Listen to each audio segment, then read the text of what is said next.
शंकर भाई, जब मैं मुशायरों की दुनिया में आया था 6-7 साल पहले, तो मेरे बड़े बुजुर्ग शायर दोस्त कहते थे, इमरान जो तुम ये पढ़ते हो इसे अदब में जगह नहीं मिलेगी, जो तुम पढ़ते हो तुम्हारे मरने के बाद इसे किताबों में नहीं पढ़ाया जाएगा।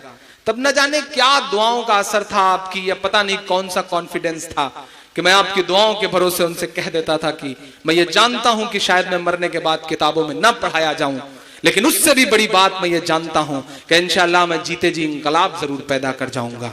शायद वो मेरी कोशिश थी, ये मेरे दिल का दर्द था या ये मेरा यकीन था। यही वजह है कि महज 29 साल की उम्र में, महज 29 साल की उम्र में उत्तर प्रदेश की हुकूमत सूबे का सबसे बड़ा अवार्ड यश भारती मेरे दामन में डाल देती है। ये आपकी दुआओं का असर था, आपकी मोहब्बतों का असर था। जिस अवार्ड को पाने के लिए लोग 55 और 60 साल के बाद ख्वाब देखना शुरू करते हैं, वो महज 29 साल की उम्र में मेरे दामन में है। मैं आखिरी बंद 4 मिसरे इस नज्म से अलग भी, इस नज्म से जुड़े हुए भी पढ़ के अपनी जगह लेता हूं साहब।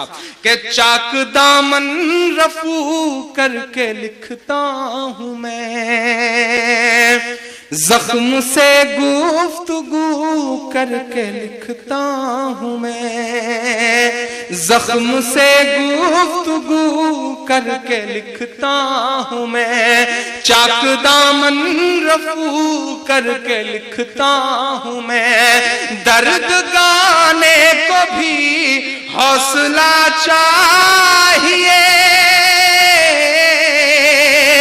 दर्द गाने को भी हौसला चाहिए, आंसुओं से वजू करके लिखता हूं मैं, आंसुओं से वजू करके लिखता हूं मैं।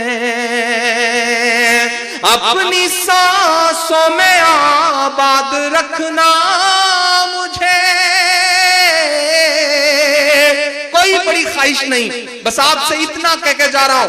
डॉक्टर राम प्रकाश माथुर जी, उनका भी बहुत शुक्रिया कि उस प्रोग्राम का हिस्सा है, बैठे हुए। मैं आपसे बस इतना कह के जा रहा हूं मेरे हमउम्र दोस्तों, किसी मुशायरे का मकसद ये नहीं कि आपने ताली बजाई, तफरी हो गई और सुबह चाय की दुकानों पे बैठ के आपने तबसरा कर लिया और आपने ये मान लिया कि मुशायरा बहुत कामयाब हो गया। मैं आज आपसे एक बात कह के जाता हूं, विदा लेता हूं। मुझसे मोहब्बत करते हैं, मुझे सुनते हैं, मुझे प्यार करते हैं, तो मेरी नई नस्लों मुझसे एक वादा भी करिए। ये सच है कि दुनिया का कोई भी सिस्टम परफेक्ट नहीं होता, दुनिया के किसी भी मुल्क का कोई सिस्टम परफेक्ट नहीं होता, उसे परफेक्ट बनाना पड़ता है, उसे परफेक्ट बनाना पड़ता है। अगर सिस्टम से तकलीफ है, सिस्टम तुम्हारे साथ जुल्म कर रहा है, मीडिया तुम्हारी खबरें नहीं दिखाता, तो बाहर रह करके काम नहीं चलेगा। पढ़ो, पढ़ाई करो और सिस्टम का हिस्सा बन जाओ। जिस दिन खुद सिस्टम का हिस्सा बन जाओगे, सिस्टम अपने आप सुधर जाएगा। माइक पर खड़े होकर के कोसने से या चौराहों पर खड़े होकर के सिस्टम को गलत साबित कर देने से काम नहीं चलेगा। सोच लो, तुम्हारे नाम का एक सिपाही थाने में आ जाता है तो थाने का निजाम बदल जाता है। जिस दिन आप डिस्ट्रिक्ट मजिस्ट्रेट बनकर के बैठोगे, जिस दिन आप सुपरिंटेंडेंट, आप पुलिस बनकर के बैठोगे, उस दिन आप सिस्टम में मजलूमों पर होने वाले जुल्म को तो रोक सकते हो। मैं आपसे गुजारिश करता हूं कि ब्यूरोक्रेसी का हिस्सा बनो, पढ़ाई करो। बिना पढ़ाई के कोई हल नहीं होने वाला है। ये बात जितनी जल्दी समझ जाओगे उतना ही भला होगा तुम्हारा। मैं बस आपसे आखिर में इतना कह के जा रहा हूं। आदरणीय, मैं डिस्ट्रिक्ट मजिस्ट्रेट साहब का नाम कई बार ले चुका हूं, लेकिन मुझे अभी उनका नाम पता चला। ललन साहब, बहुत प्यारा नाम है, हमारी तरफ तो बहुत दुलार से ये नाम लिया जाता है उत्तर प्रदेश में, तो उनकी मौजूदगी को भी सलाम। एक बार उनके लिए भी जोरदार ताली आप सारे लोग बजा दें। अच्छा, पुलिस के साथी या फिर एसपी साहब बैठे हुए, डीएम साहब बैठे हो तो बड़ा अनुशासन में आ जाते हैं साहब। एक दरोगा जी कुएं में गिर गए, डीएम साहब कुएं में गिर गए और अंदर से आवाज लगानी शुरू करी उन्होंने, बचाओ बचाओ। उधर से एक सिपाही गुजरा। अमूमन सिपाही इस तरह के पुण्य और दान के काम करते वरते नहीं है, लेकिन सिपाही साहब को पता नहीं क्या लगा, उन्होंने सोचा कोई अंदर से पुकार रहा है। उन्होंने रस्सी अरेंज करी और नीचे डाला और कहा, ठीक है आप जो भी हैं ऊपर आ जाओ। दरोगा साहब किसी तरह रस्सी पकड़ के ऊपर आने के हुए, जब एक हाथ कुआं बचा तो सिपाही ने देखा, रही है तो मेरे दरोगा जी हैं। उसे अनुशासन याद आया, डिसिप्लिन। उसने रस्सी छोड़ के कहा, जय हिंद सर। दरोगा जी फिर नीचे। ये अनुशासन बहुत मरवाता है साहब। अब सिपाही उधर से जोर से भगा, उसे लगा कि मैंने दरोगा जी को कुएं में फिर से डाल दिया। अंदर से दरोगा जी फिर चिल्लाने लगे, बचाओ बचाओ। उधर से एसपी साहब गुजरे, उनके कान में आवाज पड़ी। अमूमन पुलिस के आला अधिकारी यकीनन बहुत विनम्र होते हैं, दयालु होते हैं। उनके कान में आवाज पड़ी, उन्होंने कहा पता नहीं कौन है। उन्होंने गाड़ी से रस्सी निकलवाई और डाला और कहा, भाई जो भी हो पकड़ के ऊपर आ जाओ। दरोगा जी ऊपर आने को लगे। जब इस बार एक हाथ बचा तो दरोगा जी ने देखा, कहा रही है तो मेरे एसपी साहब। अनुशासन याद आया, उन्होंने कहा जय हिंद सर। दरोगा जी फिर नीचे। तो यह अनुशासन बहुत मरवाता है साहब। मैं आखिरी मिसरे पढ़ के जाता हूं।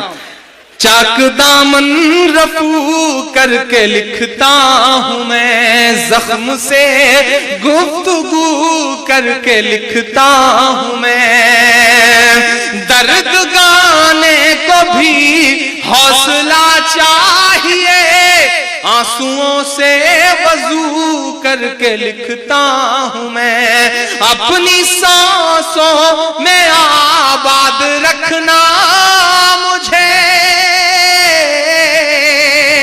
मेरा दामन भर कर विदा करिएगा अगले मिसरे पे। अपनी सांसों में आबाद रखना मुझे, मैं रहूं ना रहूं याद रखना मुझे, याद